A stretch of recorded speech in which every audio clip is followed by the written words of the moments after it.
Everyone, स्वागत है बेटा आप सबका हमारे इस नए लेक्चर में क्वाड्रेटिक इक्वेशंस के। और जैसा बेटा आपको याद होगा कि हमारा जो लास्ट लेक्चर था क्वाड्रेटिक का, उस लेक्चर में बेटा हमने बहुत सारा क्वेश्चन भी किया था और बहुत सारी बेटा हमने थ्योरी पढ़ी थी। और उसमें काफ़ी एक्साइटिंग थ्योरी थी क्वाड्रेटिक इक्वेशन आइडेंटिटी, है ना। मैंने आपको क्वाड्रेटिक इक्वेशन बेटा आइडेंटिटी पढ़ाया था, जिसमें कि मैंने आपको यह बताया था कि जब किसी भी बेटा क्वाड्रेटिक इक्वेशन का रूट 2 से ज्यादा हो जाए, मतलब आपके पास एक क्वाड्रेटिक इक्वेशन में लिखा है और आपको दिख रहा है कि उसके 3 या 4 या 5 या 6 रूट्स हैं, तो इसका मतलब होता है कि वो एक क्वाड्रेटिक इक्वेशन आइडेंटिटी होगा, विच मीन्स कि उसमें coefficient of x square, coefficient of x और कांस्टेंट टर्म तीनों ही 0 के बराबर होंगे, ठीक है। और वैसे वाले में बेटा मैंने आपको ये भी चीज बताई थी कि क्वाड्रेटिक इक्वेशन आइडेंटिटी में अगर आपको ये बोला जा रहा है कि एक क्वाड्रेटिक इक्वेशन के 3 रूट है, देन इट मीन्स कि उसके इनफाइनाइट रूट्स हैं, क्योंकि अगर 3 रूट्स हैं तो 4 भी होंगे, 5 भी होंगे, 6 भी होंगे एंड इनफाइनाइट उसके बेटा रूट्स होंगे, क्योंकि that equation will be as good as 0 into x square plus 0 into x plus 0, ठीक है ना। तो ये वाली बेटा हमने चीजें पढ़ ली थी। आज का बेटा जो लेक्चर रहेगा that will be purely based on your question practice. आज हमें सिर्फ और सिर्फ बेटा सवालों की प्रैक्टिस करनी है। बहुत सारे आज क्वेश्चंस हैं और बहुत मजा आने वाला है बेटा, क्योंकि आपके बहुत सारे आज कंसेप्ट्स अच्छे से क्लियर भी होंगे। तो हमारे पास जो बेटा फर्स्ट सवाल है आज का, दैट इज लेट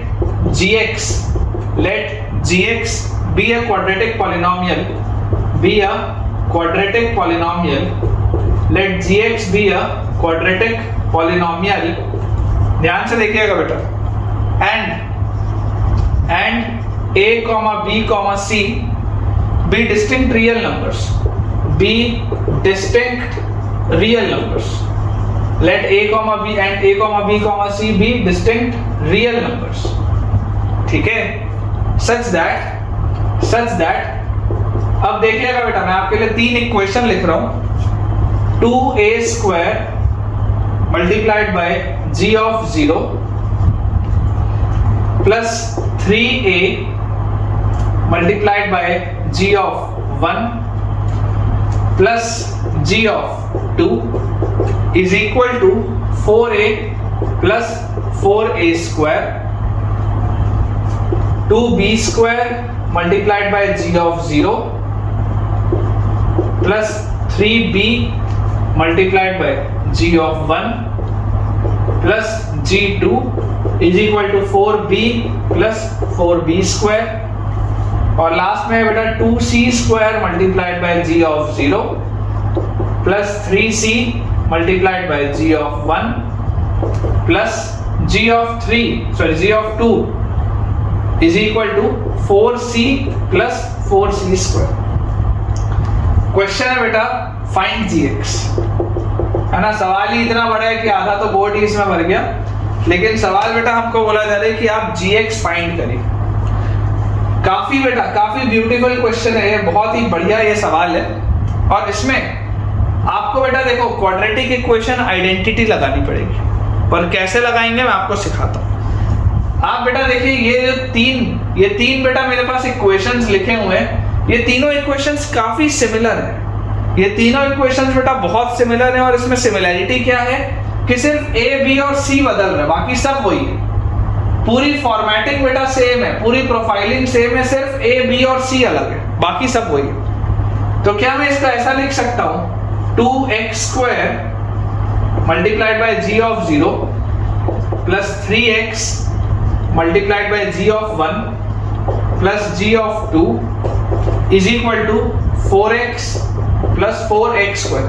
ये मैंने एक इक्वेशन लिख दी और मैं आपको बेटा ये बोल रहा हूँ कि इस इक्वेशन को 3 x की वैल्यू सेटिस्फाई करनी है, which are a, b and c। ये एक मैंने इक्वेशन लिखा आपके लिए, मैंने हर जगह a, b, c को बदल दिया x से, और मैं आपको बोल रहा हूँ कि इस इक्वेशन को सेटिस्फाई करने वाली ये 3 x की वैल्यूज है। जैसे 2 अलग अलग रूट्स होते थे क्वाड्रेटिक में, वैसे मैं आपको बोल रहा हूँ कि इस इक्वेशन को सेटिस्फाई करनी है ये 3 वैल्यूज x की, क्योंकि जब मैं x की जगह a रखूंगा तो पहला रिलेशन मिल जाएगा, जब मैं x की जगह b रखूंगा तो दूसरा रिलेशन मिल जाएगा, जब मैं x की जगह c रखूंगा तो तीसरा रिलेशन मिल जाएगा।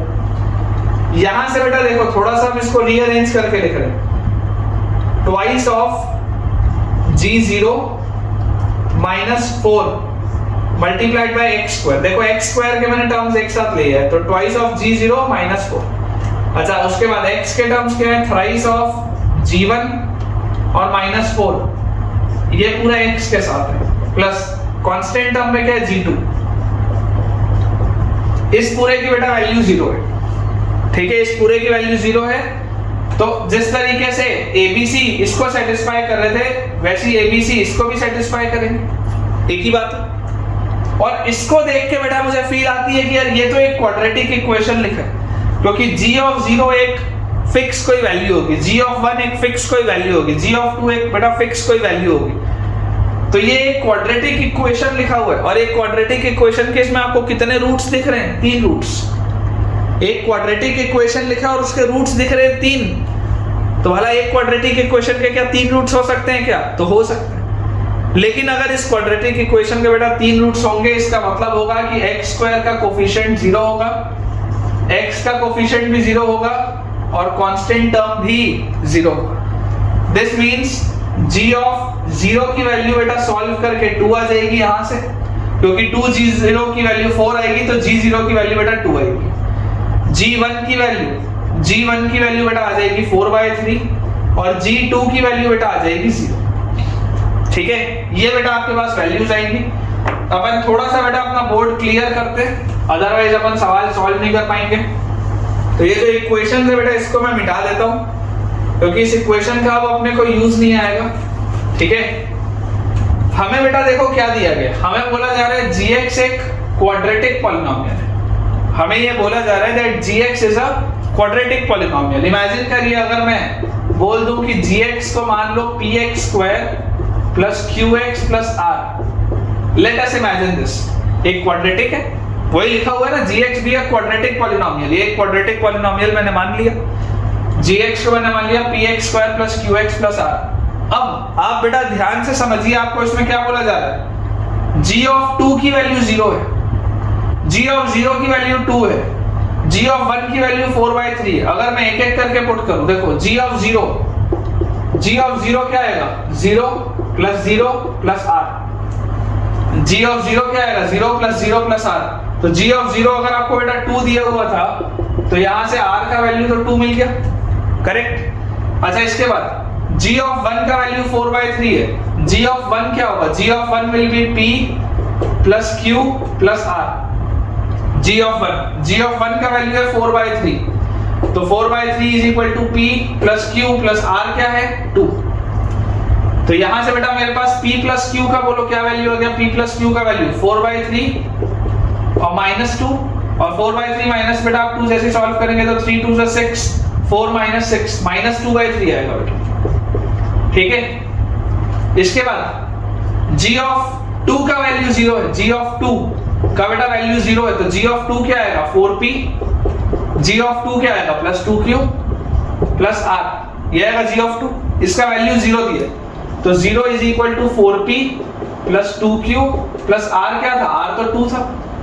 तो यहां से बेटा अगर मैं 2 का पूरा फैक्टर काट दूं, तो मेरे पास 2p प्लस q का वैल्यू -1 आएगा। देख लो ध्यान से, आप बेटा ध्यान से देख सकते हैं, ये वाले से p प्लस q का वैल्यू -2/3 आया, ये वाले से बेटा देखो 2p प्लस q का वैल्यू -1 आ जाएगा। पूरा में से 2 का फैक्टर कॉमन लेके हटा दो। अगर मैं नीचे वाले इक्वेशन में से बेटा ऊपर वाले इक्वेशन को सब्ट्रैक्ट करूं, इसमें से अगर मैं इसको सब्ट्रैक्ट करूं, तो देखो 2p में से इन दोनों को सॉल्व करो, इन दोनों को सॉल्व करो बेटा। 2p में से p सब्ट्रैक्ट करूंगा तो p बचेगा, q में से q सब्ट्रैक्ट करूंगा गायब, इज इक्वल टू -1 में से -2/3 सब्ट्रैक्ट करूंगा तो +2/3 हो जाएगा।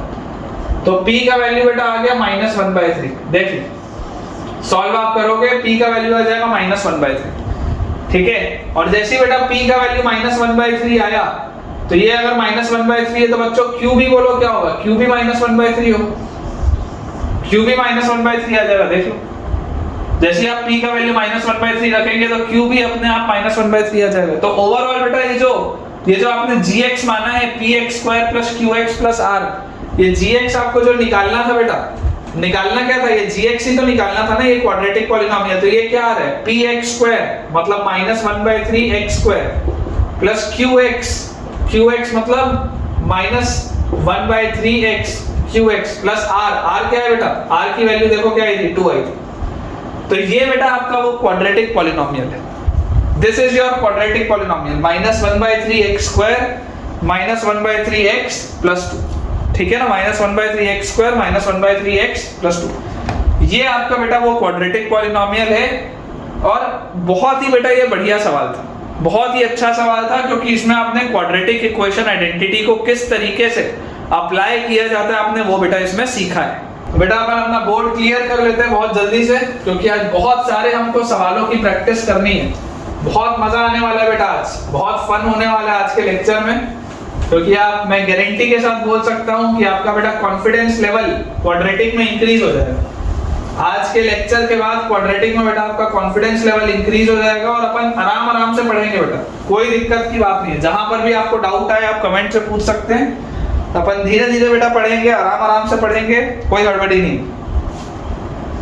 अगला बेटा हमको सवाल दिया हुआ है, if fx is equal to ax² plus bx plus c equal to 0, जहां पर आपको दिया हुआ है कि a b c बेटा रियल नंबर्स, ठीक है, has no real roots, clearly दिया है हैज नो रियल रूट्स, इसका कोई भी रियल रूट नहीं है। For all x belonging to real number, x की किसी भी वैल्यू के लिए, x की बेटा किसी भी वैल्यू के लिए इसका कभी भी कोई भी रियल रूट है ही नहीं, क्लियरली दिया हुआ has no real roots for all x belonging to real number. आपको बेटा पूछा जा रहा है ट्रू या फॉल्स, ट्रू या फॉल्स बेटा आपको पूछा जा रहा है। पहला आपके पास है बेटा जो चीज पूछी जा रही है, c multiplied by a plus b plus c is greater then 0, ये ट्रू है या फॉल्स है आपको बताना है। दूसरा बेटा आपसे पूछा जा रहा है f of x1 multiplied by f of x2 multiplied by f of x3 से लेकर f ऑफ x2022, जो भी 2022 वाला साल चल रहा है, x ऑफ 2022 ये भी ग्रेटर देन 0 है। हमसे बेटा ये पूछा जा रहा है कि इज दिस ट्रू और इज दिस फॉल्स, दोनों स्टेटमेंट्स के बारे में आपको बताना है। अब बेटा ध्यान से इस बात को समझिए कि अगर ABC रियल नंबर्स हैं, ये एक क्वाड्रेटिक इक्वेशन दिया है और आपको बोला जा रहा है कि इसका कोई भी रियल रूट नहीं है, it has no real root. तो नो रियल रूट मतलब क्या होता है, डिस्क्रिमिनेंट 0 से छोटा। अगर बेटा इसका कोई रियल रूट नहीं है, इट मींस कि डिस्क्रिमिनेंट क्या होगा, 0 से छोटा होगा।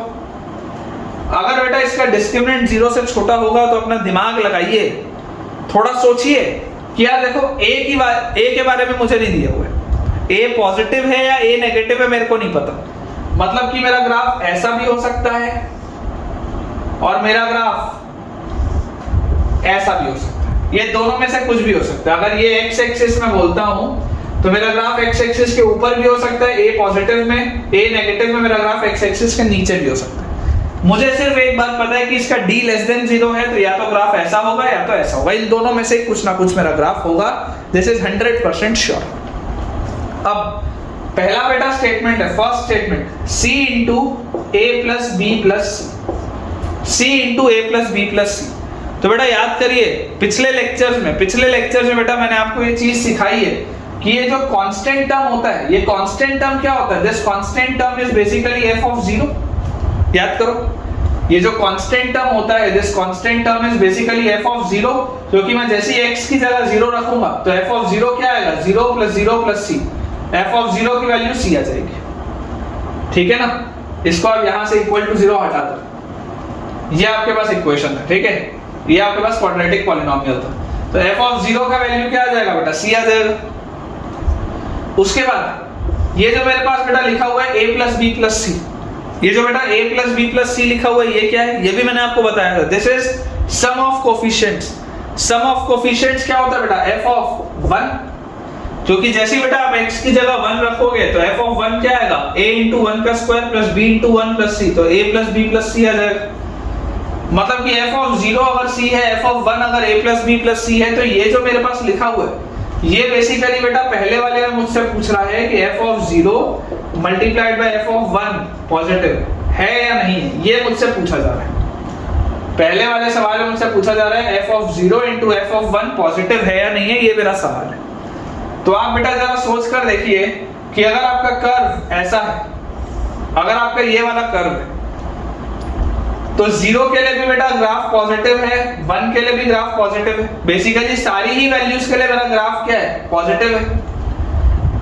0 के लिए भी पॉजिटिव है और 1 के लिए भी पॉजिटिव है, सारी वैल्यूज के लिए पॉजिटिव है। तो f(0) into f(1) इस केस में तो पॉजिटिव होगा, बिल्कुल सही बात है, पॉजिटिव होगा इस केस में।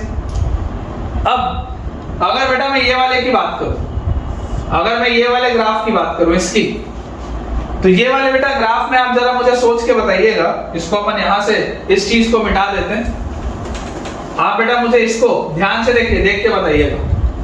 ये वाले ग्राफ में तो मैंने आपको बता दिया कि बेसिकली हर वैल्यू के लिए पॉजिटिव है, तो 0 के लिए पॉजिटिव है, 1 के लिए पॉजिटिव है।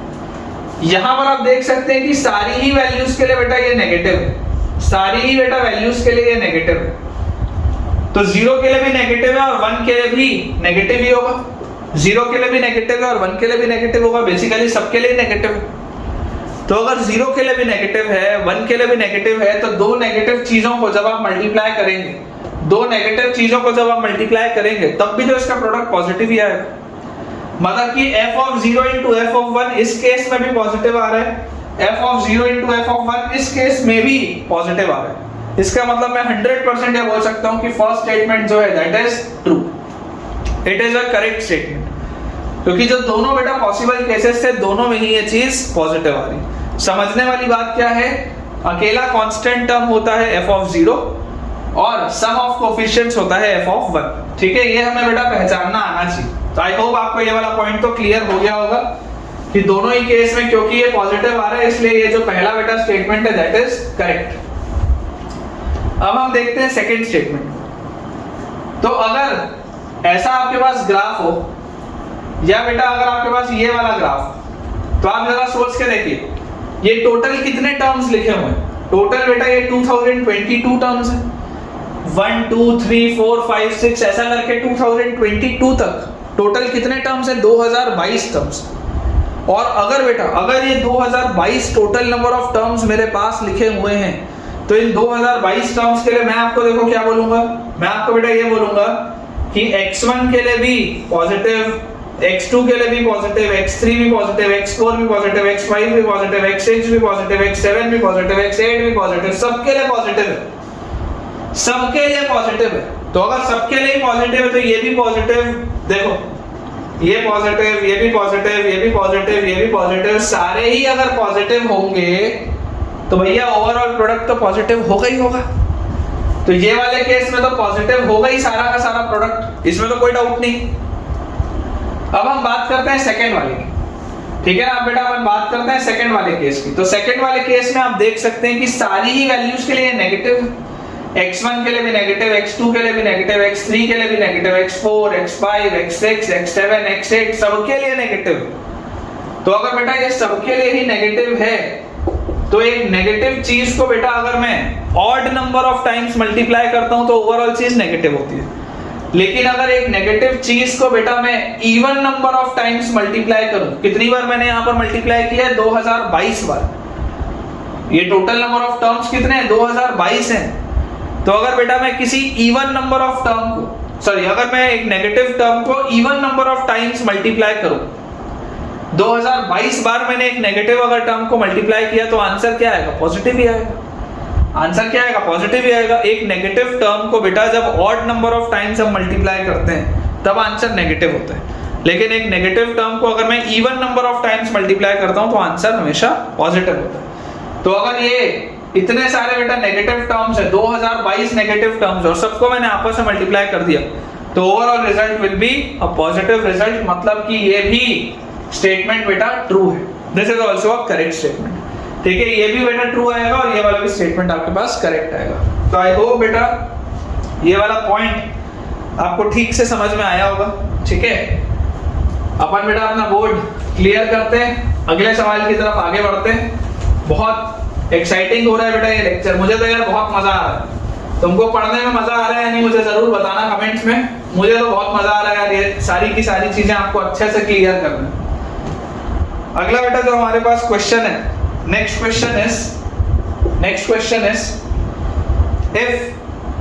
if ax square plus bx plus c if ax square, नहीं गलत लिख दिया, if ax square plus 2bx plus 2bx plus 4 if ax square plus 2bx plus 4c equal to 16 has no real roots, has no real roots, साफ साफ लिख दिया गया that this has no real roots and a plus c minus b minus 4 is positive and a plus c minus b minus 4 is positive, then find the range of c. Then find the range of c. ये बेटा अपने पास सवाल है, ठीक है? This is our question. थोड़ा सा interesting question है बेटा, अपने को दिमाग इसमें लगाना पड़ेगा. ऑब्जर्वेशनल स्किल्स, आपकी ऑब्जर्वेशनल स्किल्स इसमें बहुत काम आएंगी. देखिए हमारे पास जो क्वाड्रेटिक है वो एक साधारण सा क्वाड्रेटिक नहीं लिखा है कि ax square plus bx plus c लिख दिया. साधारण सा नहीं, थोड़ा अलग है. तो अगर अलग एक क्वाड्रेटिक दिया है तो कुछ तो सोच के दिया होगा. क्या लिखा है? ax square plus 2bx plus 4c equal to 16. थोड़ा सा अलग सा क्वाड्रेटिक है. Has no real roots, clearly बोल दिया गया कि इसका कोई भी रियल रूट है ही नहीं. It has no real roots. And a plus c minus b minus 4 ये पॉजिटिव है. This is a positive quantity. ये और ये दोनों में कोई समानता दिखती है क्या? ये दोनों में बेटा कोई भी सिमिलैरिटी आपको दिख रही है क्या? क्या ऐसा मैं सोचूं कि मेरे को अच्छी सी इसमें चीज दिखे? मैं आपको बोलता हूं बेटा, आप fx एक फंक्शन मान लो, fx ax square plus 2bx plus 4c minus 16. ठीक है, आपने ये फंक्शन मान लिया fx. जब आप fx इक्वल टू 0 करते तो ये 16 उधर आ जाता और ये रिलेशन मिल जाता. तो ये क्वाड्रेटिक इक्वेशन है, ये आपका क्वाड्रेटिक पॉलिनोमियल है. पॉलिनोमियल मैंने क्या माना है? ax square plus 2bx plus 4c minus 16. This is my quadratic polynomial. जैसे इसको 0 से इक्वेट करूंगा 16 वहां जाएगा, ये ऊपर वाला रिलेशन मुझे मिल जाएगा. दोनों में कोई सिमिलैरिटी दिख रही है क्या? सिमिलैरिटी, ध्यान से देखो. सिमिलैरिटी मेरे को ऐसा दिखाई दे रहा है बेटा कि अगर मैं x इक्वल टू -2 रख दूं तो मजा आ जाएगा. सोच के देखो. ऑब्जर्वेशनल स्किल्स, यही सीखना है इस सवाल में. Observational skills.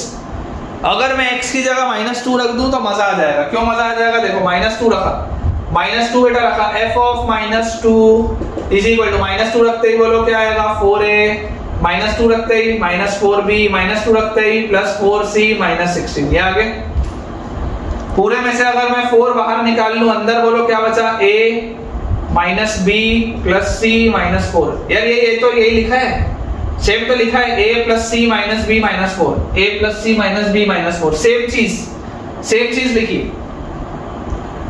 तो f ऑफ -2 देखो, ये वाली पूरी चीज आपको क्या दी हुई है? ये वाली पूरी चीज आपको पॉजिटिव दी हुई है. मतलब f ऑफ -2 क्या आ गया? पॉजिटिव आ गया क्या? सोचो, क्या f ऑफ -2 बेटा पॉजिटिव आ गया यहां से? It is a very good question बेटा.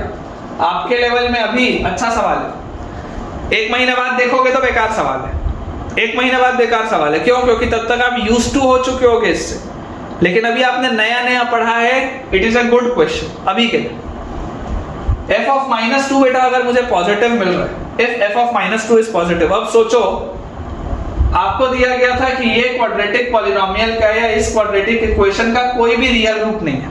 कोई भी रियल रूट नहीं है. और मुझे a का साइन भी नहीं पता. मेरे को नहीं पता a पॉजिटिव है या a नेगेटिव है. तो मैं इनिशियली क्या बोलूंगा? इनिशियली बेटा मैं बोलूंगा कि मेरा ग्राफ या तो ऐसा होगा या तो मेरा ग्राफ ऐसा होगा. दोनों में से कुछ एक होना चाहिए.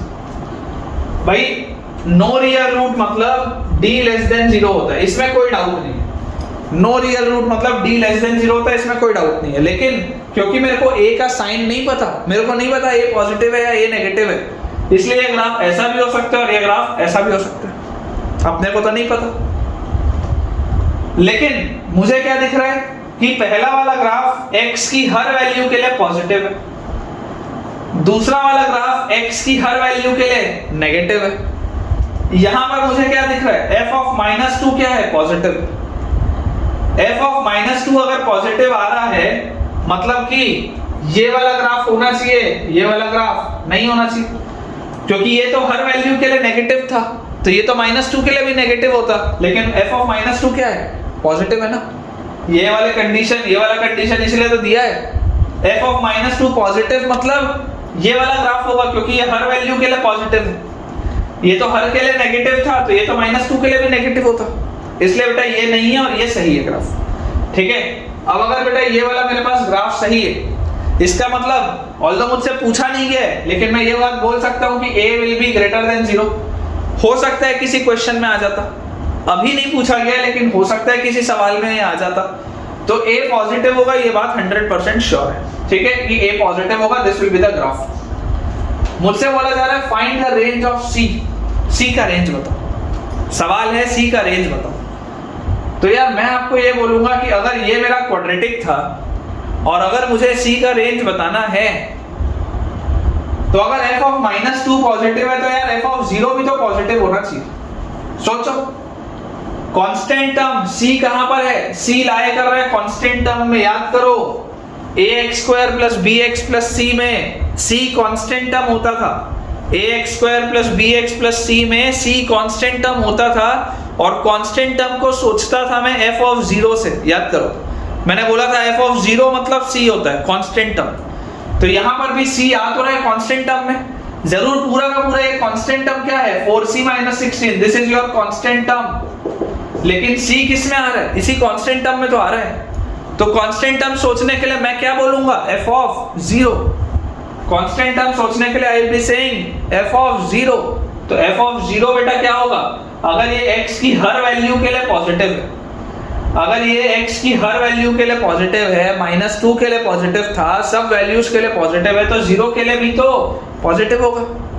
तो अगर ये वाला फंक्शन बेटा, if this function is positive for 0 also, तो f ऑफ 0 बोलो क्या आएगा, f of 0 will be a * 0 का स्क्वायर 0, 2b * 0 मतलब 0, तो 4c - 16 क्या आ जाएगा, 0 से बड़ा आ जाएगा। देखिए f ऑफ 0 क्या आएगा, ये 0 हो जाएगा, ये 0 हो जाएगा, f of 0 will be 4c - 16, और 4c - 16 अगर पॉजिटिव है मतलब कि बेटा c - 4 पॉजिटिव है, 4 का फैक्टर उड़ा दिया, तो c 4 से बड़ा है, c will be greater than 4, ये इसका मतलब है, c will be greater than 4। तो अगर आपसे बेटा रेंज पूछी जा रही है, if range is asked in this question, तो range will be c is greater than 4।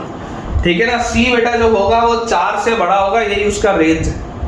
ठीक है ना, यही उसका बेटा रेंज है, c will be greater than 4। तो आप आंसर बोल सकते हैं c बिलोंग्स टू 4 से इंफिनिटी, 4 से बड़ा, ऑफ कोर्स इंफिनिटी से तो छोटा ही होगा, तो 4 से इंफिनिटी बेटा आप अगर कुछ भी c रखेंगे तो हमेशा ही आपके इसमें नो रियल रूट्स भी रहेंगे और ये कंडीशन भी सेटिस्फाई होगी। ठीक है, आई होप बेटा ये भी आपको पॉइंट बढ़िया से समझ में आया होगा। इंपॉर्टेंट ये क्वेश्चन है, अभी के लेवल में बहुत इंपॉर्टेंट सवाल है बेटा, है ना। 1 महीने बाद आपको ये चीज आसान लगेगी, तब इसको इंपॉर्टेंट की कैटेगरी से हटा देना, लेकिन जब तक अभी आपका बेटा ये वाला कंसेप्ट ऑब्जर्वेशनल स्किल्स वाला, जब तक आपका बेटा ये ऑब्जर्वेशनल स्किल्स वाला कंसेप्ट स्ट्रांग नहीं होता, तब तक तो ये बहुत इंपॉर्टेंट है। ठीक है, तो answer will be c greater than 4। अब नेक्स्ट बेटा अपन अपना अगला सवाल बनाते हैं। आसान सा अगला सवाल है, काफी इजी सा क्वेश्चन है कि find a and b, find a and b, आपको a और b का बेटा वैल्यू बताना है। If find a and b if 4 cos² x plus 2 sin² x, 4 cos² x plus 2 sin² x plus 3 is equal to a cos 2x plus b for all x belonging to real number। ये मेरे पास बेटा सवाल है। ठीक है, आपको a और b का बच्चों वैल्यू बताना है, आपको बेटा a और b का वैल्यू बताना है। अगर ये रिलेशन सही है for all x belonging to real, आपको जो भी x रखना है आप रख लो, ये रिलेशन सही है। तो एक कमजोर बच्चा या एवरेज बच्चा इसको कैसे सोचेगा, कोई भी साधारण सा बच्चा सोचेगा कि सर ये अगर हर x के लिए सही है तो अपन तो सर कोई बढ़िया सा एंगल रख लेते, ट्रिग्नोमेट्री तो हम पढ़ के आए हैं। x को 0 डिग्री रख लो या 0 रेडियन रख लो, एक बार x को π/2 रेडियन रख लो, निकाल के देख लो क्या आता है। बहुत इजी है, सोच के देखोगे। अगर ये मेथड 1 है, ये मेथड 1 है कि if this is true for all values of x, if this relation is true for all values of x, तो तुमको जो x रखना है वो रख लो, उसके लिए सही होगा। तो x की वैल्यू 0 रखते ही cos 0 1 होता है, तो 4 sin 0 0 होता है, plus 3 is equal to cos 0 क्या होता है बेटा 1, तो ये आ जाएगा a प्लस b। तो a प्लस b का वैल्यू कितना आ गया 7। π/2 रखते ही cos π/2 0 होता है, तो 0 sin π/2 ये 2 प्लस 3 इज इक्वल टू π/2 रखते ही cos π -1 होता है, तो माइनस a प्लस b। तो यहाँ से बेटा आपके पास a प्लस b का वैल्यू आया 7 और माइनस a प्लस b का वैल्यू आया आपके पास 5। दोनों को ऐड कर दो, 2b का वैल्यू 12, b का वैल्यू 6। अगर b का वैल्यू 6 तो a का वैल्यू 1, b का वैल्यू 6 तो a का वैल्यू 1। ये नॉर्मल अप्रोच है, नॉर्मल अप्रोच है। अगर कुछ ना समझ में आए और बोला जा रहा है that this is true for all values of x, तो आप बहुत आसानी से सॉल्व कर सकते हैं कि a 1 आएगा और b 6 आएगा। This is an easy question. लेकिन मैं बोलता हूं कि यार ढंग के तरीके से देखते हैं, है ना। मेथड 2 अच्छे तरीके से भी देखते हैं, अच्छे से सॉल्व करते हैं। देखो 4 cos square x को आप लिखो 2 cos square x plus 2 cos square x लिख सकते हैं। 4 cos square x को 2 cos square x plus 2 cos square x, फिर ये वाला 2 sin square x वैसे का वैसे ही, प्लस ये 3 वैसे का वैसे ही। This is equal to a cos 2x plus b। ये बेटा मेरे पास दिया हुआ है, ठीक है। तो 2 cos square x वैसे का वैसे ही, ये वाला देखो 2 cos square x plus 2 sin square x, 2 common लोगे cos square x plus sin square x 1 हो जाएगा, plus 3 is equal to a cos 2x plus b। यहां से बेटा देखो 2 cos square x plus 5 is equal to a cos 2x plus b। अच्छा 2 cos square x क्या होता है 1 plus cos 2x plus 5 is equal to a cos 2x plus b। तो 1 और 5 ये 6 हो गया, तो this is cos 2x plus 6 is equal to a cos 2x plus b। Compare करो, कंपेयर करोगे देखो यहाँ cos 2x के साथ a है, यहाँ cos 2x के साथ 1 है, तो a का वैल्यू 1, यहाँ b है, यहाँ 6 है, तो b का वैल्यू 6। सेम आंसर है बेटा, सेम आंसर आपके पास आएगा। आपको जो भी मेथड अच्छा लगता है, चाहे आपको मेथड 1 पसंद हो, चाहे बेटा आपको मेथड 2 पसंद हो, आपको जो भी मेथड पसंद हो, आप उससे इस सवाल को सॉल्व कर सकते हैं। This is an easy practice question, ठीक है ना। दिस इज एन इजी बेटा प्रैक्टिस क्वेश्चन। तो अपना बोर्ड अपन क्लियर कर ले बेटा जल्दी से, और अगले सवाल की तरफ आगे बढ़ते हैं। काफी सारे बेटा क्वेश्चंस हैं, आई होप कंसेप्ट्स आपके क्लियर हो रहे होंगे, अच्छे से समझ में भी आ रहा होगा आपको। नेक्स्ट बेटा अपने पास दिया हुआ है, थोड़ा सा इंपॉर्टेंट सवाल है, अप्रोच आपको ध्यान देना पड़ेगा। देखिए अगला बेटा सवाल है, let fx is equal to ax square plus bx plus c। ध्यान से देखिएगा, और इसमें आपको बोला जा रहा है कि abc जो है वो रियल नंबर्स है, abc belongs to real numbers. ये भी दे दिया गया है कि a 0 के बराबर नहीं है, and 2a plus b plus c is equal to 0।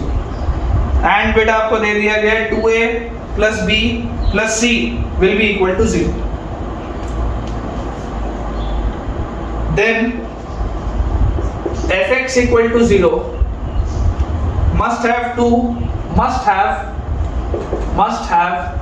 two real and distinct roots, must have two real and distinct roots। True या फॉल्स है ना, ये सवाल है ट्रू या फॉल्स का। असर्शन रीजन जैसे वाले क्वेश्चन होते हैं उस तरीके का, ट्रू या फॉल्स का सवाल है। इसको बेटा मैं आपको 3 मेथड से बताऊंगा, 3 अलग अलग मेथड से। जनरली बच्चे एक मेथड भी नहीं आता इसका, मैं आपको इसके 3 मेथड बताता हूँ, ठीक है।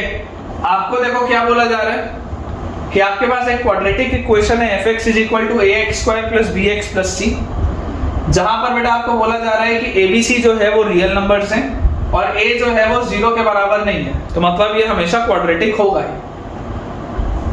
उसके साथ आपको बेटा दिया हुआ है कि 2a + b + c जो है वो 0 के इक्वल है, इसका मुझे यूज करना पड़ेगा तभी दिया। तो आपको बोला जा रहा है कि fx = 0, ये जो क्वाड्रेटिक इक्वेशन होगा, it must have 2 real and distinct roots. 2 real and distinct roots, तो भैया सोचो कि 2 रियल और डिस्टिंक्ट रूट्स के लिए डिस्क्रिमिनेंट 0 से बड़ा होना चाहिए। सबसे पहला ख्याल तो यही आता है। 2 रियल और अलग अलग रूट्स के लिए, 2 रियल और अलग अलग रूट्स के लिए डिस्क्रिमिनेंट तो 0 से बड़ा होना चाहिए। तो अगर बेटा इसका डिस्क्रिमिनेंट 0 से बड़ा होना चाहिए, इसका मतलब क्या है? इसका मतलब यह है कि इसका डिस्क्रिमिनेंट, पहले तो आप देखो इसका डिस्क्रिमिनेंट क्या होगा, b² - 4ac। इसका डिस्क्रिमिनेंट आएगा b² - 4ac, और इसको भी मैं क्या लिख सकता हूं, b² - 4ac जो लिखा हुआ है, क्या मैं c को यहां से बेटा -2a - b लिख सकता हूं क्यों? भैया दिया है रिलेशन, इस्तेमाल तो करना पड़ेगा। रिलेशन दिया है, इस्तेमाल तो करना पड़ेगा। तो डिस्क्रिमिनेंट क्या हो गया, b² - 4a, c की जगह मैंने लिख दिया -2a - b। तो यहां से बेटा मेरे पास आया b², इसको ओपन किया, प्लस ये आपके पास आ जाएगा 8a² और उसके बाद प्लस 4a, ये आपके पास आ गया।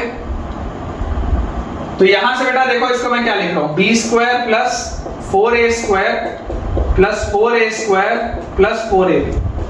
ये जो 8a² था इसको मैंने 2 हिस्सों में तोड़ दिया, 4a² और 4a²। और इससे बेटा देखो ये दोनों और ये तीसरा, ये दोनों और ये तीसरा, क्या इसको मिला के मैं b + 2a का होल स्क्वायर बोल सकता हूं? सोचो, b² + 4a² + 2 × b × 2a, तो 4a। ये दोनों और इसको मिला के ये लिख सकते हैं, और उसके साथ लिखा हुआ है +4a², उसके साथ लिखा हुआ है +4a²। और मुझे ये भी दे दिया गया है कि a नॉन जीरो है। तो अगर a नॉन जीरो है तो ये पूरी की पूरी चीज क्या होगी, पॉजिटिव होगी, 100% पॉजिटिव होगी, क्योंकि 2 अलग अलग परफेक्ट स्क्वायर्स हैं। बेटा 2 अलग अलग परफेक्ट स्क्वायर्स तो हमेशा ही पॉजिटिव होते हैं। ये बात तो क्लियर है कि अगर ये 2 अलग अलग मेरे पास परफेक्ट स्क्वायर्स दिए हुए हैं तो 2 अलग अलग perfect squares are always positive, है ना। ये 0 के बराबर नहीं हो सकता। a तो नॉन जीरो है तो इसका होल स्क्वायर तो हमेशा पॉजिटिव ही होगा, ठीक है। तो क्योंकि बेटा इसका डिस्क्रिमिनेंट 0 से बड़ा आ गया, क्योंकि बेटा इसका डिस्क्रिमिनेंट 0 से बड़ा आ गया, तो ये बात तो सिद्ध हो गई कि ये ट्रू है। ये बात तो सिद्ध हो गई कि ये ट्रू है, डिस्क्रिमिनेंट 0 से बड़ा आ गया, इसका मतलब इसके 2 रियल और डिस्टिंक्ट रूट्स होंगे। ये बात क्लियर है कि इसके 2 रियल और डिस्टिंक्ट रूट्स होंगे। अब ये था मेथड 1, मेथड 2 भी देखते हैं। ये सबसे नॉर्मल मेथड है, ये बेटा सबसे नॉर्मल मेथड है। Method 1 is the easiest method. अब मेथड 2 थोड़ा एडवांस वाले बच्चे, जो बच्चों का दिमाग चलता है, जो ऑब्जर्वेशन अच्छा सा करते हैं, उनके लिए मैं बोलता हूं, देखो 2a + b + c = 0 लिखा। क्या इसको मैं ऐसा लिख सकता हूं क्या, a + b + c = 0। 2a को मैंने ब्रेक कर दिया a + a, तो ये आ गया ये a + b + c, तो मैं तुमको सिखाया हूं a + b + c तो f(1) होता है, दिस इज इक्वल टू 0। मतलब कि f(1) का वैल्यू क्या आ रहा है, f(1) का वैल्यू बेटा -a आ रहा है। इसका मतलब f(1) का वैल्यू क्या आ रहा है, -a आ रहा है। अब अगर बेटा a पॉजिटिव है, क्योंकि देखो a पॉजिटिव है या नेगेटिव है मेरे को नहीं पता, अगर a पॉजिटिव हुआ तो f(1) क्या होगा, अगर a पॉजिटिव हुआ तो f(1) नेगेटिव होगा, और अगर a नेगेटिव हुआ तो f(1) पॉजिटिव होगा। ये बात तो श्योर है। तो अगर a पॉजिटिव है तो ऐसा ग्राफ होना चाहिए था, अगर a नेगेटिव है तो ऐसा ग्राफ होना चाहिए था। ये वाले ग्राफ में, ऐसे वाले ग्राफ में आपको बोला जा रहा है f(1) की वैल्यू नेगेटिव है। अगर f(1) की बेटा वैल्यू नेगेटिव है तो 1 कहीं यहां पर लाया करेगा, इसके बीच में बेटा कहीं पर 1 लाया करेगा, तभी तो f(1) नेगेटिव आएगा। वैसे यहां पर देखो, अगर ये इस तरीके का ग्राफ था और अगर आपको बोला जा रहा है f(1) पॉजिटिव होना चाहिए, तो 1 यहां पर कहीं पर लाया करेगा, तभी तो f(1) पॉजिटिव होगा। तो आप देख सकते हैं ये f(1) आपका नेगेटिव होगा कब? देखो दोबारा इसको देखो, मैं आपको समझाता हूं बेटा एक बार। अगर a पॉजिटिव है तो एक ग्राफ आपका ऐसा हो सकता है, इस तरीके का। तो यहाँ पर तो देखो f(1) क्या होता है, यहाँ पर f(1) पॉजिटिव होता है, लेकिन आपको f(1) नेगेटिव चाहिए, तो ये तो गलत हो गया ग्राफ, ऐसा वाला ग्राफ तो गलत हो गया। अच्छा, इसके बाद और मैं क्या कर सकता था, देखो और मैं बेटा ऐसा वाला ग्राफ बना सकता था, इस तरीके का। ऐसे वाले ग्राफ में भी देखो f(1) क्या होता, पॉजिटिव होता, या f(1) क्या होता, 0 के बराबर होता, लेकिन मेरे को f(1) क्या चाहिए, नेगेटिव चाहिए, तो ये भी गलत हो गया ग्राफ। लेकिन अगर मैं ऐसा ग्राफ बनाऊं इस तरीके का, जिसका डिस्क्रिमिनेंट पॉजिटिव हो, जिसका d ग्रेटर देन 0 हो, जिसके दो रियल रूट्स हो, सिर्फ और सिर्फ तब बेटा, सिर्फ और सिर्फ तब f(1) क्या आएगा, नेगेटिव आएगा। सिर्फ और सिर्फ तब बेटा f(1) क्या आएगा, नेगेटिव आएगा। उसी तरीके से यहाँ पर देखो, अगर आप इस तरीके का ग्राफ बना रहे हैं बेटा, जैसे मैंने अभी आपको उसमें बताया, अगर आप इस तरीके का ग्राफ बना रहे हैं तो इसमें तो f(1) नेगेटिव होगा, लेकिन आपको इधर f(1) पॉजिटिव चाहिए, तो ये तो गलत है। अगर मान लो ऐसा होता तो इसमें भी देखो f(1) क्या है, नेगेटिव है, या f(1) क्या है, 0 है, लेकिन मेरे को तो f(1) पॉजिटिव चाहिए, ये भी गलत है। और इसके बाद बेटा अगर मैं ऐसा ग्राफ बनाता हूं तो इसमें देख लो f(1) क्या होगा, f(1) पॉजिटिव होगा, मतलब कि d ग्रेटर देन 0 होगा, सिर्फ और सिर्फ तभी f(1) आपका क्या हो सकता है, पॉजिटिव हो सकता है। तो ये वाला ग्राफ भी देखो, ये मेथड आपका 2 है बेटा। आप देख सकते हैं कि जब d ग्रेटर देन 0 होगा, सिर्फ और सिर्फ तब ये चीज सेटिस्फाई होगी। इधर पर भी बेटा आप देख सकते हैं, जब d ग्रेटर देन 0 होगा, सिर्फ और सिर्फ तब ये चीज सेटिस्फाई होगी। ठीक है, तो यहां से भी मेथड 2 से भी आप बोल सकते हैं कि d ग्रेटर देन 0 होना कंपलसरी। ये बेटा आप चीज मेथड 2 से भी बोल सकते हैं कि d ग्रेटर देन 0 होना कंपलसरी, अदरवाइज आपका काम नहीं चलेगा। ठीक है, इसके बाद मेथड 3 देखते हैं बेटा। दो मेथड से तो मैंने आपको बता दिया, मेथड 3 देखते हैं। मेथड 3 थोड़े और होशियार बच्चों के, थोड़े से जो और होशियार बच्चे होते हैं उनके लिए मेथड 3। तुमको जो समझ में आए उससे करना, मैं तुमको सिर्फ फील दे रहा हूं चैप्टर की बेटा। मेथड 3 ये बोलता है कि यार देखो 2a plus b plus c 0 है, तो अगर ये बेटा ये पूरी चीज 0 थी तो इसका डबल भी 0 होगा, मतलब 4a plus 2b plus 2c ये भी 0 होगा। यार ये 0 था तो इसका डबल भी तो 0 होगा, सीधी सी बात। इसको क्या मैं ऐसा लिख सकता हूँ क्या, 4a plus 2b plus c equal to 0, ऐसा लिख सकते हैं। और ये जो 4a plus 2b plus c है, 4a plus 2b plus c, याद करो देखो 4a plus 2b plus c क्या होगा, f(2) होगा क्या, f(2), सोचो f(2) क्या होगा, 4a plus 2b plus c। और c क्या होता है, c होता है f(0). तो आपके पास क्या आ रहा है, f(0) plus f(2), f(0) plus f(2) क्या आ रहा है बेटा आपके पास, 0 के बराबर आ रहा है। ठीक है ना, f(0) प्लस f(2) बच्चों आपके पास 0 के बराबर आ रहा है। तो इसका मतलब क्या है, देखिए अगर a पॉजिटिव होगा, सबसे पहले देख लो, अगर a पॉजिटिव होगा तो अगर आपका बेटा ग्राफ ऐसा है, अगर आपका ग्राफ ऐसा है तो 0 पर अगर आपकी वैल्यू पॉजिटिव है तो 2 पर आपकी वैल्यू नेगेटिव होनी चाहिए। भैया दो चीजों का सम 0 आ रहा है, दो चीजों का सम 0 कैसे आ सकता है, या तो एक पॉजिटिव हो तो दूसरा नेगेटिव हो, या एक नेगेटिव हो तो दूसरा पॉजिटिव हो, या दोनों ही 0 के बराबर हो जाए। तो अगर a ग्रेटर देन 0 है तो अगर 0 पर वैल्यू पॉजिटिव होगी तो 2 पर वैल्यू नेगेटिव होनी चाहिए। अगर 0 पर वैल्यू नेगेटिव होगी तो 2 पर वैल्यू पॉजिटिव होनी चाहिए, या तो 0 और 2 दोनों पर ही वैल्यू 0 होनी चाहिए। यही तो हो सकता है ना, अगर a पॉजिटिव होगा, अगर माउथ ओपनिंग अपवर्ड्स पैराबोला होगा, तो यही तो तीन चीजें हो सकती हैं। 0 पर अगर पॉजिटिव है तो 2 पर नेगेटिव, 0 पर अगर नेगेटिव है तो 2 पर पॉजिटिव, या तो दोनों में 0। तो ये तीनों ही केस में आप देख सकते हैं डिस्क्रिमिनेंट क्या है, 0 से बड़ा है, d ग्रेटर देन 0 आ रहा है तीनों ही केस में। सिमिलरली अगर मान लो a नेगेटिव हो, अगर मान लो बेटा a नेगेटिव हो तो आपके पास अगर 0 पे वैल्यू नेगेटिव है तो 2 पे वैल्यू पॉजिटिव आएगी। अगर 0 पे वैल्यू पॉजिटिव है तो 2 पे वैल्यू नेगेटिव आएगी, और या तो 0 और 2 दोनों पर ही, या तो 0 और 2 दोनों पर ही वैल्यू 0 के बराबर आएगी। इन्हीं में से तो कुछ होगा।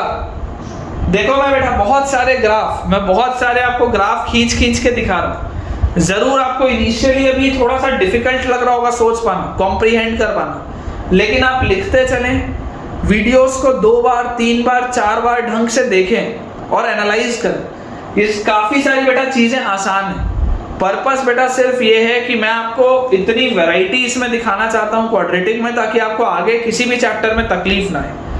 बच्चों का बेटा जनरली ये बेसिक वाले जो पोर्शन है ना, ये छूट जाते हैं और उससे आगे बेटा उनको दिक्कत आती है।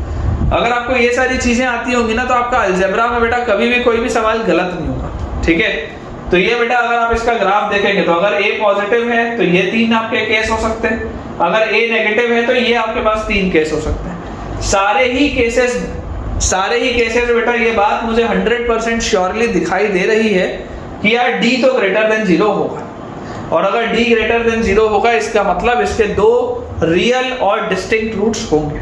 ठीक है ना, अगर बेटा D ग्रेटर देन 0 आएगा इसका मतलब इसके 2 रियल एंड डिस्टिंक्ट रूट्स होंगे, इसका मतलब ये स्टेटमेंट ट्रू है। आपको मेथड 1, मेथड 2 या मेथड 3 तीनों में जो भी मेथड पसंद आया हो मुझे जरूर आप कमेंट से बताइएगा कि आपको तीनों मेथड्स में से बेटा सबसे ज्यादा पसंद कौन सा मेथड आया। मेथड 1 आपको ज्यादा अच्छा लगा, या मेथड 2 आपको ज्यादा अच्छा लगा, या मेथड 3 आपको ज्यादा अच्छा लगा। जरूर बेटा आप मुझे बताइएगा कमेंट्स। तो अब इसके बाद बेटा अपना नेक्स्ट क्वेश्चन अपन बनाते हैं।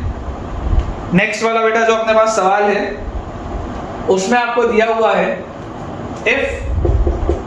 if x square plus ax plus b, if x square plus ax plus b equal to 0 has one root, if x square plus ax plus b equal to 0 has one root 2 minus root 95, इसका एक root है 2 minus root 95 and b is less than 0, और आपको दिया हुआ है a जो है वो एक इंटीजर है, a belongs to an integer, a जो है वो एक इंटीजर। सवाल है फाइंड a max, सवाल है बेटा फाइंड a max। ये अच्छा सवाल है बेटा। फ्लो में बच्चे से जो गलती होती है मैं आपको बता देता हूं। बच्चा इसे पता है गलती क्या करता है, वो एक रूट देखा 2 माइनस रूट 95, उसने खटाक से दूसरा रूट लिखा 2 प्लस रूट 95 और ये सवाल गलत हो गया। ये गलती होती है। तुमने एक रूट देखा 2 माइनस रूट 95, तुमने दूसरा रूट खटाक से लगा दिया 2 प्लस रूट 95, गलत हो गया। तुम बोलोगे कि सर इर्रेशनल रूट्स तो कॉन्जुगेट सर्ड में अकर करते थे, लेकिन बेटा इर्रेशनल रूट्स कॉन्जुगेट सर्ड में अकर बेटा तब करते थे जब ए बी सी तीनों के तीनों क्या होते थे, रैशनल होते थे। जब ए बी सी तीनों के तीनों रैशनल होते थे तब इर्रेशनल रूट्स कॉन्जुगेट सर्ड में आते थे। जब ए बी सी तीनों के तीनों रियल होते थे तब इमेजिनरी रूट्स कॉन्जुगेट पेयर में आते थे। समझो, ये मैंने आपको नोट पॉइंट में बेटा बताया है दूसरे या तीसरे लेक्चर में, या शायद पहले ही लेक्चर में। इस बात को आपको समझना पड़ेगा। आप डायरेक्टली ये नहीं बोल सकते, आप ये बेटा डायरेक्टली नहीं लिख सकते, ये गलत है। ठीक है ना, क्योंकि ऐसा कहीं पर भी नहीं लिखा हुआ है कि b जो है, देखो a इंटीजर है, ये बात सही है, लेकिन क्या b एक रैशनल नंबर है? क्या हो सकता है b एक इर्रेशनल नंबर हो? मेरे को पता है क्या? मेरे को तो नहीं पता b क्या है, हो सकता है इर्रेशनल नंबर हो। तो डायरेक्टली आप एक रूट देख के 2 माइनस रूट 95 आप दूसरा 2 प्लस रूट 95 नहीं लिख सकते। ये सबसे इंपॉर्टेंट इसमें बेटा बात थी जो मुझे आपको समझानी थी। तो आप इसको ऐसा पकड़िए कि यार ये x square plus ax plus b, ये जो क्वाड्रेटिक है इसके 2 रूट्स हैं। पहला रूट है 2 माइनस रूट 95, दूसरा रूट अल्फा मान लो, कुछ तो होगा, अल्फा मान लो। अल्फा हो सकता है रैशनल हो सकता है इरैशनल हो, मेरे को नहीं पता। तो जैसे बेटा मैंने ये लिखा, यहां से देखो sum of roots, sum of roots क्या है?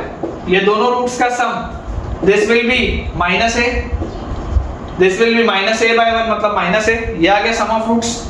अच्छा, प्रोडक्ट ऑफ रूट्स क्या आएगा? Product of roots 2 minus root 95 multiplied by alpha, product of roots. Product of roots will be b minus a, और इसका प्रोडक्ट ऑफ रूट्स क्या आएगा, c bye a आप करोगे तो b आएगा प्रोडक्ट ऑफ रूट्स। तो अगर बेटा प्रोडक्ट ऑफ रूट्स b आएगा तो देखो b क्या था, b आपको नेगेटिव दिया हुआ, b आपको बेटा नेगेटिव दिया हुआ। अच्छा ये 2 माइनस रूट 95 भी क्या है, एक नेगेटिव क्वांटिटी। 2 माइनस रूट 95 क्या है बेटा, एक नेगेटिव क्वांटिटी है। तो अगर 2 माइनस रूट 95 एक नेगेटिव क्वांटिटी है, इसका मतलब, और ये पूरी चीज भी अगर नेगेटिव है मतलब अल्फा पॉजिटिव होगा। ये बात क्या मैं यहां से बोल सकता हूं क्या कि अल्फा मस्ट बी पॉजिटिव। अब देखो बेटा अगर आपके पास अल्फा पॉजिटिव आ गया, यहां से बेटा अगर देखो ये नेगेटिव है, ये पूरी चीज नेगेटिव है, मतलब अल्फा पॉजिटिव होगा। क्योंकि अगर अल्फा नेगेटिव होता तो दो नेगेटिव चीजें मल्टीप्लाई होकर आपस में पॉजिटिव चीज बना लेती, लेकिन ये पूरी चीज तो नेगेटिव है, इसका मतलब अल्फा क्या रहा होगा, पॉजिटिव रहा होगा। तो यहां से बेटा आप देखो, यहां से इस वाले रिलेशन से आप अल्फा क्या लिख सकते हैं, alpha is equal to minus a plus root 95 minus 2, minus a plus root 95 minus 2, और ये अल्फा क्या है, ये पूरी की पूरी चीज पॉजिटिव। ये पूरी की पूरी अगर चीज पॉजिटिव है मतलब minus a plus root 95 minus 2, this is positive, this implies root 95 minus 2 is greater than a. ये आपके पास बेटा रिलेशन है। ये माइनस ए उधर जाएगा तो ये रिलेशन आ जाएगा। या आप इसको क्या बोल सकते हैं कि a is less than root 95 minus 2। a जो है वो रूट 95 माइनस 2 से छोटा है। आपसे a मैक्स पूछा जा रहा है और आपको बोला जा रहा है कि a एक इंटीजर है, a एक इंटीजर है और आपसे a मैक्स पूछा जा रहा है। आपके पास आया a है रूट 95 माइनस 2 से छोटा। रूट 95 क्या होता है, देखो रूट 100 होता है 10, ठीक है, रूट 81 होता है 9। तो ये रूट 95 जो भी होगा ये बेटा 9 से 10 के बीच में होगा। कितना होगा मेरे को नहीं पता, लेकिन 9 से 10 के बीच में होगा। अब 9 से 10 के बीच की जो भी क्वांटिटी होगी, इसमें से तुमने 2 हटा दिया, इसमें से अगर तुमने 2 हटा दिया तो ये पूरी चीज किस में आ जाएगी बेटा, ये 9 से 10 के बीच में अगर है, इसमें से तुमने 2 हटाया तो ये पूरी चीज बेटा आ जाएगी 7 से 8 के बीच में। 7 से बड़ी होगी और 8 से छोटी होगी। a will be less than जो भी होगा बेटा, ये पूरी चीज जो भी होगी वो 7 से 8 के कुछ बीच में होगी। अंदाजे से देखो, अगर मैं रूट 95 को मान लो बेटा, मैं अंदाजे से बोलता हूँ 9.8, मेरे को नहीं पता कितना होगा, मान लो अगर मैं इसको 9.8 बोलता हूँ तो 9.8 जो होगा वो 9 और 10 के बीच में। जब मैं 9.8 में से 2 हटाऊंगा तो मेरे पास आएगा 7.8 जो भी है वो 7 और 8 के बीच में, ठीक है। मान लो अगर मैं 7.8 ही बोलता हूं तो a एक इंटीजर है तो a मैक्स क्या होगा, अगर ये 7.8 से हमेशा छोटा है तो maximum value of a will be 7, ठीक है ना, maximum value of a will be 7। आपको अगर ये इस चीज को समझने में प्रॉब्लम आ रही है, अगर आपको इस चीज को बेटा समझने में प्रॉब्लम आ रही है तो आप अप्रोक्सीमेटली लिख लीजिए, रूट 95 इज अप्रोक्सीमेटली मान लो 9.8 मान लो, तो अगर ये अप्रोक्सीमेटली 9.8 है तो इसमें से आप 2 हटाओगे तो अप्रोक्सीमेटली 7.8 से छोटा होना चाहिए, और अगर अप्रोक्सीमेटली 7.8 से छोटा होना चाहिए तो 7.8 से छोटा इंटीजर कौन सा होता है, 7 होता है, ठीक है ना। तो maximum value of a will be 7, ठीक है बेटा। आई होप समझ आ रहा होगा आपको, अच्छे से बेटा क्लियर हो रहा होगा ये, ठीक है ना। Maximum value of a will be 7। इसे अपन बेटा मिटा लेते हैं, अपना नेक्स्ट क्वेश्चन अपन नोट करते हैं। अगर बेटा पसंद आ रहा हो आपको लेक्चर तो यार जरूर मुझे कमेंट्स में आप बताना, है ना। तुम लोग के लिए इतनी यार मेहनत चल रही है ताकि तुम्हारा जेई मेंस में, जेई एडवांस में बहुत अच्छा स्कोर आए। और मैथ्स बेटा जनरली एक पेन एरिया होता है ना, मैथ्स एक जनरली बेटा पेन एरिया होता है किसी भी बच्चे का, तो तुम्हारे लिए मेहनत हो रही है तो जरूर मुझे आप बताना अगर आपको अच्छा लग रहा है तो। नेक्स्ट बेटा हमारे पास है late ABC be positive real numbers. Let ABC be positive real numbers. Let ABC be positive real numbers. Find the maximum number of real roots. Find the maximum number of Find the maximum number of real roots. Find the maximum number of real roots of the equation. Find the maximum number of real roots of the equation. आपको बेटा maximum number of real roots बताने of the equation. ax square plus bx plus c multiplied by bx square plus cx plus a multiplied by cx square plus ax plus b equal to c. आपको बेटा ये बताना है कि इसके maximum कितने real roots होंगे। तो कोई भी नॉर्मल बच्चा बेटा देखो इसको कैसे सोचेगा, कोई भी बेटा एक नॉर्मल बच्चा इसको सोचेगा कि यार ये भी एक क्वाड्रेटिक है, ये भी एक क्वाड्रेटिक है, ये भी एक क्वाड्रेटिक है, इसके मैक्सिमम कितने रियल रूट्स हो सकते हैं। मैक्सिमम पॉसिबल इसके बेटा रूट्स रियल हो सकते हैं 6, कि इसके भी दोनों रियल हो, इसके भी दोनों रियल हो, इसके भी दोनों रियल। लेकिन हमको यही चेक करना है, हमको इसी में डाउट है कि क्या 6 ही आंसर है या उससे कुछ कम है। मैक्सिमम लगता देख के तो क्या है, देख के लगता है कि इसके भी 2 रियल, इसके भी दोनों रियल, इसके भी दोनों रियल, तो टोटल कितने आ जाएंगे 6 रियल रूट्स। लेकिन इसमें डाउट है कि यार क्या 6 ही आंसर है या कुछ और आंसर है। तो मैं आपको ये बोलता हूं बेटा ये पहले वाले का अगर मैं डिस्क्रिमिनेंट d1 बोलूं तो इसका d1 क्या आएगा, b स्क्वायर माइनस 4ac। दूसरे वाले का बेटा अगर मैं डिस्क्रिमिनेंट d2 बोलूं तो वो क्या आएगा, c स्क्वायर माइनस 4ab। तीसरे वाले का बेटा अगर मैं डिस्क्रिमिनेंट d3 बोलूं तो वो आ जाएगा a स्क्वायर माइनस 4bc। ये मेरे पास आएंगे तीनों के डिस्क्रिमिनेंट। अब अगर बेटा ये भी पॉजिटिव, ये भी पॉजिटिव, ये भी पॉजिटिव, देखो 6 रियल रूट के लिए ये भी पॉजिटिव होना चाहिए, ये भी पॉजिटिव होना चाहिए, ये भी पॉजिटिव होना चाहिए। अगर तो 6 रियल रूट हो, अगर इसके बेटा 6 रियल रूट्स हो तो सबका डिस्क्रिमिनेंट ग्रेटर देन 0 होना चाहिए, तभी आपके maximum number of real roots आएंगे। तो यहां से आ जाएगा b square greater then 4ac, फिर आ जाएगा c square greater then 4ab, फिर आ जाएगा a square greater then 4bc। ये आपके पास आ जाएगा।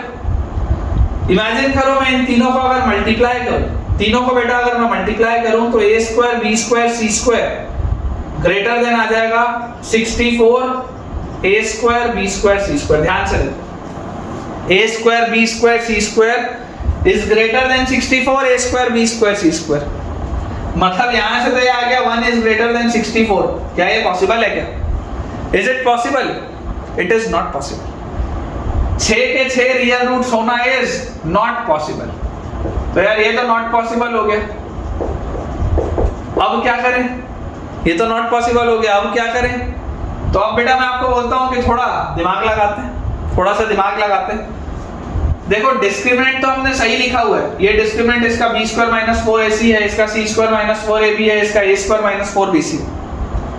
मैं आपको बेटा ये बोलता हूं कि मैक्सिमम नंबर ऑफ आपको रियल रूट्स बताना है ना। तो यार देखो 6 तो नहीं हो सकते, ये बात तो श्योर है, 6 तो नहीं हो सकते। अच्छा अगर मैं बोलता हूं कि if d1 is greater then 0 and d2 is greater then 0, मान लो अभी मैं सिर्फ इसकी बात करूं, मैं अगर सिर्फ पहले 2 की बात करूं, अभी मैंने तीनों की बात की थी, तीनों की मैंने बात की तो गड़बड़ हो गया, तीनों की बात करने से तो गलत हो गया, ये बात तो दिख रही है। 2 की पहले बात करते हैं, 2 की बात करके देखते हैं। d1 ग्रेटर देन 0 मतलब b square greater then 4ac, d2 greater than 0 मतलब c square greater then 4ab। Multiply करो तो आपके पास आ गया b square c square greater then 16 a square bc, b square c square greater then 16 a square bc। तो यहां से बेटा, यहां से ठीक है ना, आप देखो लिखा हुआ है abc जो है वो पॉजिटिव रियल नंबर्स है। पॉजिटिव अगर रियल नंबर है तो आप कट कर सकते हो। अगर कोई चीज नेगेटिव में होती तो प्रॉब्लम होती, लेकिन क्योंकि आपको क्लियरली दिया हुआ है कि abc जो है वो पॉजिटिव रियल नंबर्स हैं तो आप कटिंग कर सकते हैं। तो यहां से बेटा देखो bc का अगर मैं फैक्टर काट दूं तो bc will be greater than 16a square आएगा, bc will be greater than 16a square आएगा। यहां से bc is greater than 16a square. यहां पर देखो बेटा तीसरा वाला आपके पास डिस्क्रिमिनेंट क्या था, a square minus 4bc, a square minus 4bc आपके पास था। bc जो है वो 16a स्क्वायर से बड़ा है, इसका मतलब 4bc जो होगा अगर BC 16A स्क्वायर से बड़ा है तो 4BC 64A स्क्वायर से बड़ा होगा। अगर मैं देखो दोनों साइड मल्टीप्लाई किया 4 से, मैंने बेटा मल्टीप्लाई किया दोनों साइड 4 से, 4BC 64A स्क्वायर से बड़ा होगा इसके हिसाब से, जब मैंने D1 पॉजिटिव माना और D2 पॉजिटिव माना। तो यहां से देखो D3 जो लिखा हुआ है, D3 मेरे पास क्या लिखा हुआ है बेटा, D3 मेरे पास लिखा हुआ है A square minus 4BC, A square minus 4BC, और ये जो 4BC है, ये 4BC तो 64A स्क्वायर से बड़ा है बेटा, ये 4BC तो 64A स्क्वायर से बड़ा है। तो सोच के देखो ये जो पूरी चीज होगी A square minus 64A square से बड़ी चीज, ये पूरी चीज तो नेगेटिव आ रही। देख लो ध्यान से, जब आपने बेटा सिर्फ 2 को ग्रेटर देन 0 माना तो देखो यहां से आपके पास आ रहा है 4BC is greater than 64A square, BC is greater than 16A square आया था, 4 से मल्टीप्लाई किया तो 4BC is greater than 64A square आ रहा है। लेकिन मैं देख रहा हूं कि तीसरे वाले का डिस्क्रिमिनेंट था A स्क्वायर माइनस 4BC, तो A स्क्वायर माइनस ये जो 4BC है ये अपने आप में 64A स्क्वायर से बड़ा है, तो ये पूरी चीज तो नेगेटिव हो गई। देख लो माइनस के साथ एक बहुत बड़ी चीज लिखी है, ये बहुत छोटा है, ये बहुत बड़ा है, तो ये पूरी चीज क्या हो गई, नेगेटिव हो गई। इसका मतलब क्या है, इसका मतलब है बेटा कि इसके मैक्सिमम पॉसिबल कितने रियल रूट्स हो सकते हैं, 4। इसके मैक्सिमम बेटा कितने पॉसिबल रियल रूट्स हो सकते हैं, 4 हो सकते हैं। आप देख लो अगर इन दोनों को पॉजिटिव लोगे तो तीसरा नेगेटिव आ जाएगा। इसका मतलब पता है क्या बेटा, इसका मतलब यह है कि अगर आप D1, D2 और D3 की बात करें तो अगर आप D1 को पॉजिटिव लेते हैं और D2 को पॉजिटिव लेते हैं तो D3 नेगेटिव हो जाएगा। अगर आप D1 को पॉजिटिव लेते हैं और D3 को पॉजिटिव लेते हैं तो D2 नेगेटिव हो जाएगा। अगर आप D2 को पॉजिटिव लेते हैं, D3 को पॉजिटिव लेते हैं तो D1 नेगेटिव हो जाएगा। मतलब एट एनी पर्टिकुलर टाइम बेटा 3 जो अलग अलग आपके पास ब्रैकेट्स दिए हुए हैं, 3 में से कोई 2 ब्रैकेट्स के ही रियल रूट्स हो सकते हैं, और जैसे ही आप कोई भी 2 ब्रैकेट्स के रियल रूट करेंगे तीसरे ब्रैकेट के इमेजिनरी रूट्स हो जाएंगे, क्योंकि तीसरे वाले का फिर डिस्क्रिमिनेंट आपके पास नेगेटिव हो जाएगा। तो बेटा विद दिस हम अपने आज के लेक्चर के एंड पे पहुंच चुके हैं, और मुझे पूरी उम्मीद है कि यार आज हमने इतने सारे क्वेश्चंस की प्रैक्टिस की है तो आपका थोड़ा सा यार क्वाड्रेटिक इक्वेशन में कमांड तो इंक्रीज हुआ होगा। तो अगर आपको आज का वीडियो पसंद आया तो ज़रूर वीडियो को खूब सारे लाइक्स करिए, और एक बहुत ही बेटा बढ़िया सा अपना कमेंट भी मुझे आप करके बताइएगा कि आपका ट्रिग्नोमेट्री जो आपने अभी ऑलरेडी पढ़ लिया है मुझसे उसमें कमांड आ चुका है या नहीं, और क्वाड्रेटिक जो अभी आप मुझसे पढ़ रहे हैं उसमें आपको कैसा लग रहा है, मज़ा आ रहा है या नहीं आ रहा। तो ज़रूर बेटा आप मुझे कमेंट करके बताइएगा। जितने भी हमारे बेटा नए स्टूडेंट्स हैं जो आज इस वीडियो को फर्स्ट टाइम देख रहे हैं वो टेलीग्राम चैनल के लिंक को इमीडिएटली जाके ज्वाइन करें, ताकि आपको सारे के सारे अपडेट्स और होमवर्क समय से मिल पाए। इस वीडियो को अपने फ्रेंड्स के साथ भी शेयर करें ताकि उनकी भी पढ़ाई बहुत अच्छे से हो पाए। Thank you.